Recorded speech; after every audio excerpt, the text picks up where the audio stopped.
have to start with Trump policies. It's been 100 days since the inauguration.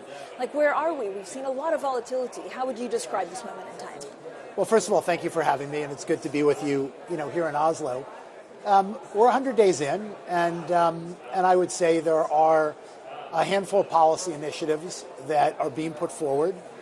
Some of them certainly are very, very interesting and intriguing to the market, but what's been put forward on trade so far has raised the level of uncertainty very significantly. And so I'd say 100 days in, we need another 100 days to kind of see where the policy directives are going and to try to have a better understanding of how what's talked about so far, particularly with respect to trade, is ultimately going to be put in place, how it's going to play out. But the policy actions to date have raised the level of uncertainty to a degree that I don't think is healthy for investment and growth, and I think it's going to be important that we get more clarity on the direction of travel from here. What, for the markets? So if you look at markets, there's been a sell-off, a pretty dramatic sell-off in U.S. assets. It's somewhat come back, but has it been too drastic? Well, it's not just for the markets. First and foremost, it's for businesses, it's for individuals. When there's a high level of uncertainty, people tighten their belt, they invest less, they spend less, and all those things slow down growth. And so, one of the things that has happened over the course of the first 100 days is that the perspective on forward growth has been decreased. And so when you decrease, that perspective on forward growth, that changes investors' perspective of equity values. So what we've seen is a relatively orderly kind of repricing of equity assets. And what's unusual in the context of this repricing is generally when you have that kind of equity market stress, people run to Treasuries or safe haven, but here we're seeing a slightly different rotation because of the nature of the policy. We've seen a weakening of the dollar, at the margin, and so that's been different than I think what people expected. Well, are Treasuries still a safe haven? I think U.S. Treasuries absolutely are a safe haven, but you can reprice a safe haven asset as people's preferences shift slightly. I think at the margin, we've had for a long period of time a trend of capital flows into U.S. assets. And, at the margin, people are looking at their portfolio constructions and saying, given the uncertainty that's been raised in the U.S., do we want to rebalance that a little bit? And I'd say the rebalancing so far has been at the margin. Investors can rebalance their portfolio in two different ways. If you're over here in Europe and you have a European investor, they can sell U.S. assets, but also if the relationship between the dollar and the euro changes, that rebalances their portfolio weighting too. And so we've seen that over the course of the last few weeks. But David, so investors are asking a risk premium, a pretty hefty risk premium to own U.S. assets at the moment, even if there's a reversal in terms of tariffs. Does it come back to what it was like, or is there a permanent change? Well, I'm not sure that they're asking a pretty hefty risk premium. They're certainly asking a different premium than where we were 3 months ago. But I think everything's got to be looked at, in a broader perspective. The moves have been real in terms of the repricing of equities, particularly some of the growth stuff, the Magnificent Seven, some of these stocks, that really led the last rally. But I'd also, step back and just say, when you look at where stocks were a year ago, when you look at where stocks were 6 months ago, we had a big move up in the early part of the year, and we've kind of reset to kind of where we were, 6 to 12 months ago. What's really important is people need to understand the policy set going forward and the prospects for growth going forward. And at the moment, as I said to you a few minutes ago, the level of uncertainty is just too high. And so until we have more certainty about the policy directive, it's hard for you to see, more capital allocation, more investment. Does the dollar remain a reserve currency? Absolutely. In 10 years, 20 years? I absolutely think the dollar is going to be the reserve currency, but the value of the dollar relative to other alternatives can shift. And I do think over time, the U.S. needs to be very focused on our levels of debt, our deficit spending, et cetera. And I think to the degree that we don't handle that appropriately, it can put more pressure on the dollar. But I don't see a scenario in the near term where I think it's likely that the dollar is not the reserve currency for the world. So I know you're basically saying, look, keep a cool head until we have a better understanding, right, of some of the policies put in place. But what does it do to the U.S. economy going forward? Does it mean, does the Fed need to cut rates because of uncertainty on growth? Well, I think it depends. Goldman Sachs has lowered its growth forecast from 2% to 0.5%. It's not clear how this will all play out in the coming months, no one really knows. But to the degree that the economy slows, ultimately the Fed will try to act to buffet, some of that slowdown in the economy. To the degree that we go into a recession, that will lead to a different reaction. So again, the Fed will look at the data, will look at the information, they'll look at labor, they'll look at growth, and they'll make decisions based on that. Everyone wants to project forward and know the answer. We're at a moment in time where it's more uncertain than makes everybody comfortable. And I just say it's a moment in time. Let's, step back. Let's see how some of these trade deals are cut. Let's see what policy actually does go into place. And that will help us better understand the forward growth trajectory. But it's clearly been slowed by these actions. And as I'm talking to CEOs, as I'm talking to our clients, they are holding back on investment. And they're certainly tightening their belt. You're going to see some companies laying off employees and running their businesses tighter because of this level of uncertainty. Well, were you surprised, and are your clients surprised that it's hit growth maybe more than inflation? I think you're going to have pressures on both fronts. But again, it depends.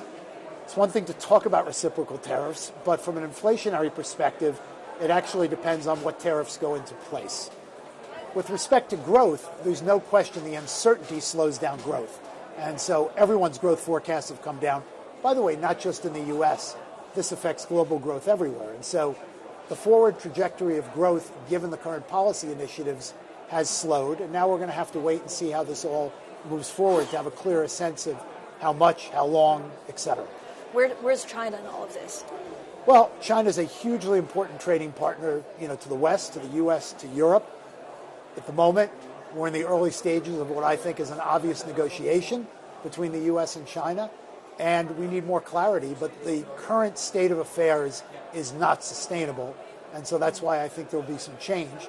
You're starting to hear the administration, talking about the fact that there needs to be change and what's in place is not sustainable, but no one knows exactly how this will play out at the moment, and that's increasing the level of uncertainty. David, when you look at a lot of investors, and I think also Goldman Sachs did quite a lot in the Middle East, is this one of your main points of focus? And is that in case things dry up in the U.S., or is it just business sense to go for the Middle East right now?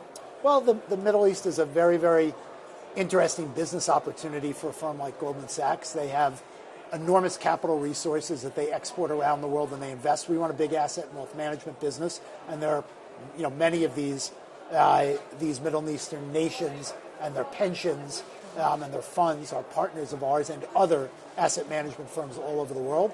I think that continues. It's not a function of the U.S. drawing. The U.S. is 35% of consumption in the world. That's not changing. Okay, that's not changing. The U.S. is a very, very attractive market. I think Middle Eastern investors appreciate that opportunity as they appreciate opportunities in Europe and other parts of the world. I think one of the most interesting things about what's going on is it would be really good for global growth and good for the global economy if Europe can make more progress on capital markets reform, European champions really bringing together and harnessing the power of the European Union.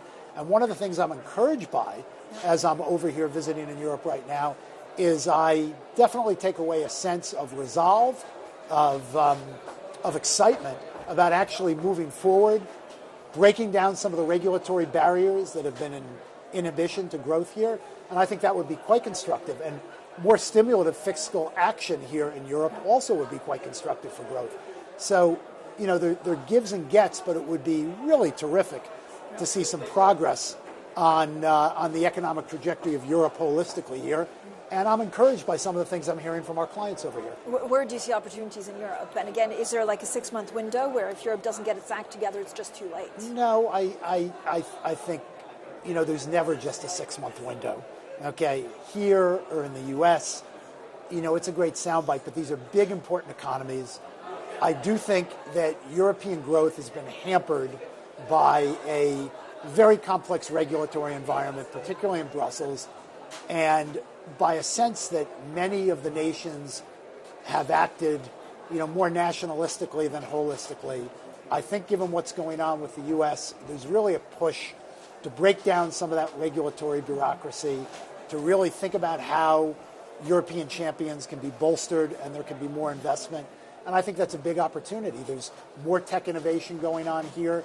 It doesn't quite match up or compare to what's going on in the U.S., but there's more opportunity here. And so, I'm hopeful that this is a moment in time where we can see greater investment and a greater sense of the opportunity of Europe holistically. And that would be quite constructive for global growth if we could see some progress on that. We're talking about regulation. What are you expecting regulation for banks to look like in the U.S.? Does DOGE rip up some of the regulators?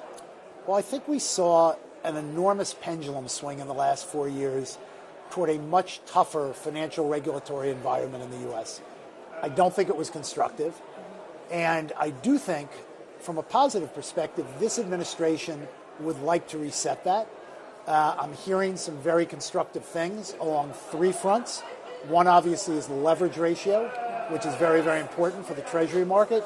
Two is on the capital regime and CCAR and GSIB and the construct of how bank capital is calculated. And third is just on the supervisory process.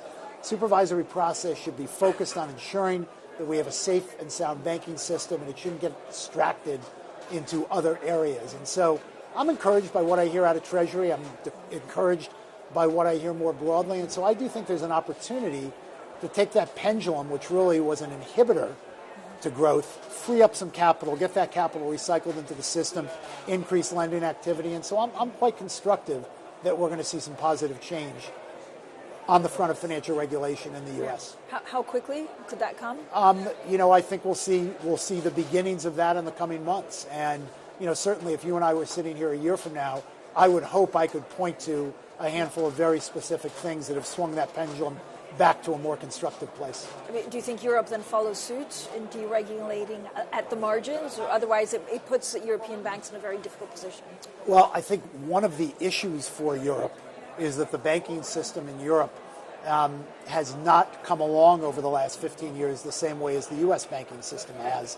When you look at Europe, whether you're looking at, BNP is probably the largest European bank with probably a $75 billion market cap, today. UBS would be larger than that, but just over 100 billion. There are obviously lots of institutions in the United States that are bigger, broader, much larger market cap banks. And so in the context of that, consolidation and growth in Europe and a capital markets union in Europe would be a very constructive thing for the capital markets more broadly. But Europe's been slow to make progress in that. I'm hopeful that we'll see more progress in the coming 12 to 24 months. Dave, there's a lot of talk about credits and, of course, private equity and some of the alternative investments, and also Goldman's trying to take advantage of it. How much does that grow in these uncertain times? Well, when there's a higher level of uncertainty, the growth of private capital slows, just like the growth of, asset management business and public capital slows too when there's uncertainty. But I think the long-term secular growth trends around private capital formation are solidly intact.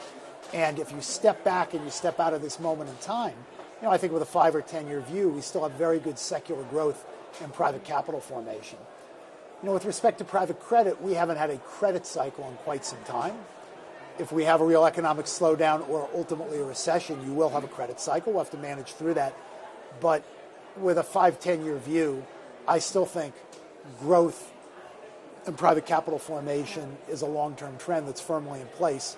And a firm like Goldman Sachs and what we do in our asset and wealth management business is very well positioned to benefit from that. We often talk about a canary in the coal mine, or is there anything in either private credit or anything that you're watching out for an indication of a significant souring, I guess, of the economy or markets? What has happened that we're all watching is the level of uncertainty has changed the prospects for growth in the short term. And as a result of that, companies slow down capital plans. People, because they have less confidence, spend less. I think there was evidence in late January, early February that when you looked at certain consumer discretionary businesses, we were starting to see a little bit of slowdown. Obviously, with the level of uncertainty we have now, that's been accelerated. And so, there's no canary in the coal mine. Fine. The prospects for growth are slower. And as a result of that, investment will be slower. And until there's more confidence in the policy path forward, we're going to have to manage through a slower growth environment. And so M&A and IPOs will take a backseat. Too strong a statement again. Are you telling me I'm too punchy as a journalist? Well, I mean, it's your job to be punchy. It's my job to try to listen and try to find some balance. Capital markets activity was up year over year in the first quarter. M&A activity for deals above 500 million, so the kind of M&A you and I talk about, was up in the first quarter year over year. Sponsor M&A was up in the first quarter year over year. I think it depends on where we go from here. If you look at the month of April, there's still been a reasonable amount of M&A activity. IPO activity is slower given the level of uncertainty. If the level of uncertainty grows from here, yes, you won't see the same amount of capital markets activity. But my own belief is things will settle down. We'll have a clearer policy perspective and some normalization of capital markets as we shift into 25 and 26.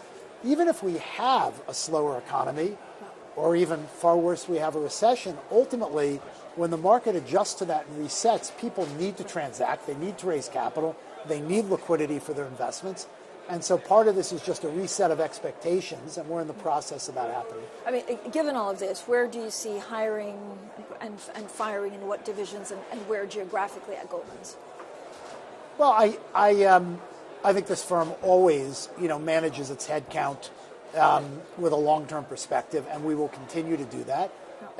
I think that in an environment like this where there's more uncertainty, we probably control our headcount by doing less hiring, not by, at the moment, based on what I see, doing more firing. But I do think one of the things that the labor force broadly will have to deal with when there's uncertainty with companies, and I'm hearing this from CEOs more broadly, CEOs tighten their belts. And when CEOs tighten their belts, they get focused on expenses. And so I think we're going to go through a period here in 2025 where expense management is going to be more in focus for CEOs running big businesses than capital investment. And if we get more certainty as companies head into their planning processes in the summer, that might change. But if we have the level of uncertainty we have now, that probably won't change in 2025.